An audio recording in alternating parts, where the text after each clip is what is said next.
They say men today are lost. But what if they're not lost? Just done?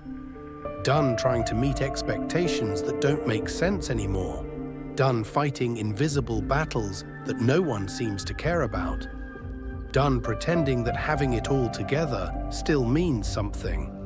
You've probably heard it. Men are checking out. Men aren't marrying. Men aren't dating.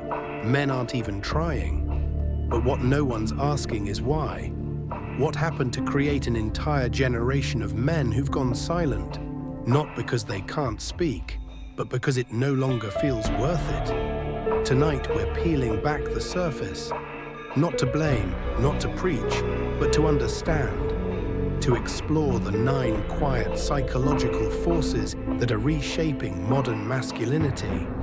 And why so many men are choosing peace over participation. Once upon a time, being a good man was simple. Work hard, stay loyal, protect your family. Now, the list has no end. Be emotionally intelligent, but not too emotional. Be ambitious, but not toxic. Be strong, but also soft. Listen, but don't interrupt. Lead, but not in a way that makes anyone uncomfortable.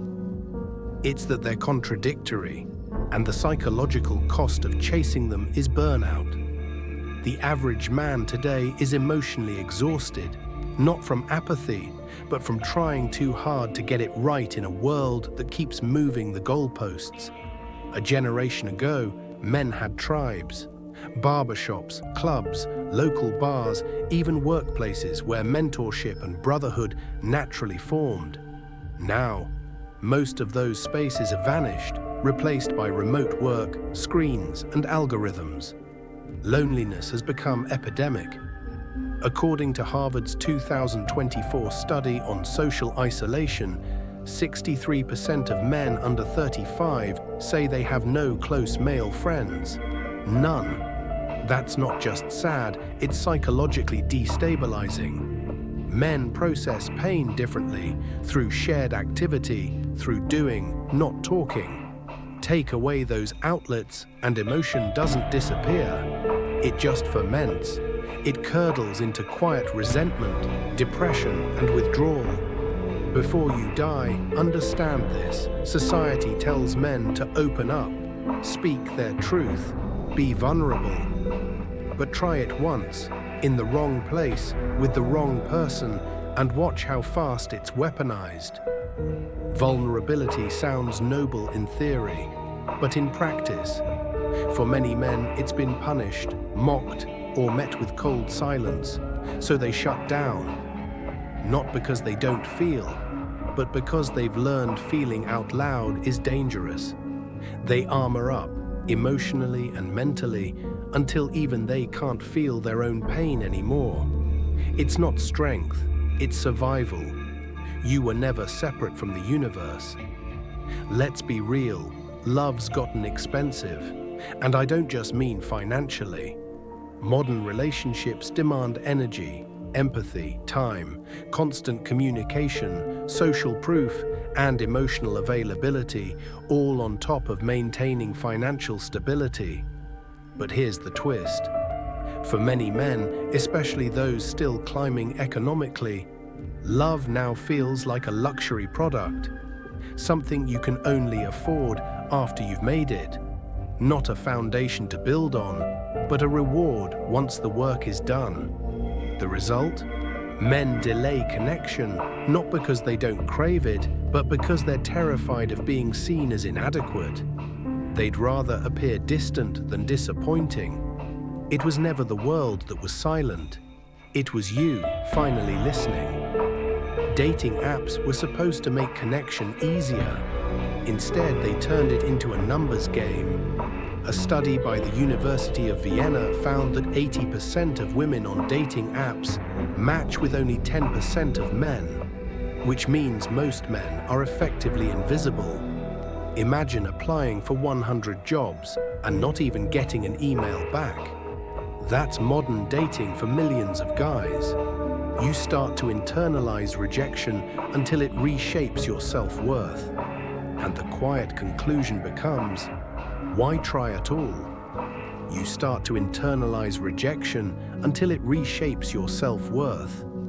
And the quiet conclusion becomes, why try at all? You start to internalize rejection until it reshapes your self-worth. And the quiet conclusion becomes, why try at all? Work used to define men, not in a toxic way, but as a source of meaning. You built something, you provided, you mattered. Now, in a world of automation, remote gigs, and corporate replaceability, purpose feels paper thin. The reward for hard work isn't pride anymore, it's burnout. And when you strip purpose away from a man, you don't just create idleness. You create existential drift, that gnawing question of, what's the point? That's the question echoing in millions of bedrooms behind glowing screens at 2 a.m. That's the question echoing in millions of bedrooms behind glowing screens at 2 a.m. We tell men, work on yourself, heal, improve, level up. And they do. They hit the gym, read Stoic philosophy, chase discipline like oxygen. But after a while, it starts to feel like they're doing it alone. The self-help movement promised connection through growth, but instead it often isolates. Every podcast, every reel, every quote whispers, be better. But rarely does anyone say, it's okay to just be. Men are tired of performing improvement. They want authenticity, not algorithms. Men are tired of performing improvement. They want authenticity, not algorithms. For women, heartbreak hurts. For men, heartbreak reshapes identity. Because men are often conditioned to love only once, fully and with total immersion. When that love fails, many never recover the same way. A UK longitudinal study found that men experience longer-term psychological fallout from breakups, higher rates of depression, addiction, and even mortality.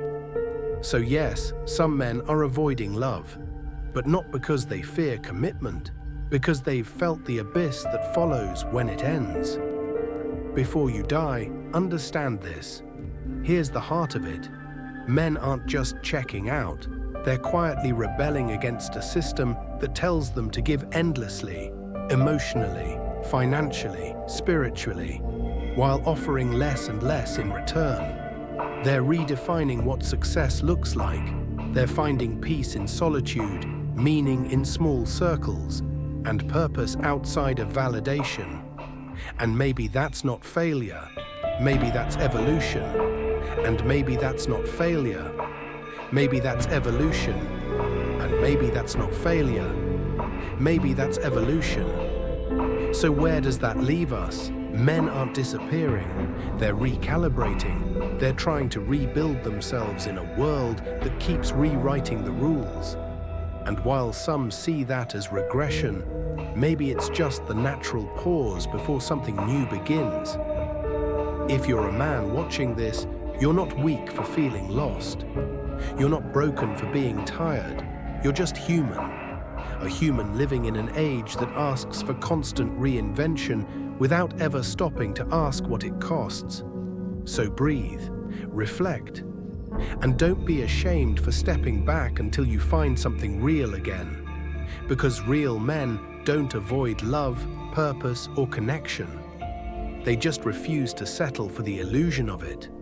Repeat for remaining time. Because real men don't avoid love, purpose, or connection. They just refuse to settle for the illusion of it.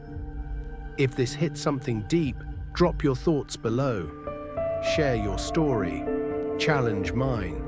Because this isn't just a trend we're talking about, it's a transformation. And the more we talk about it, the less any of us have to face it alone.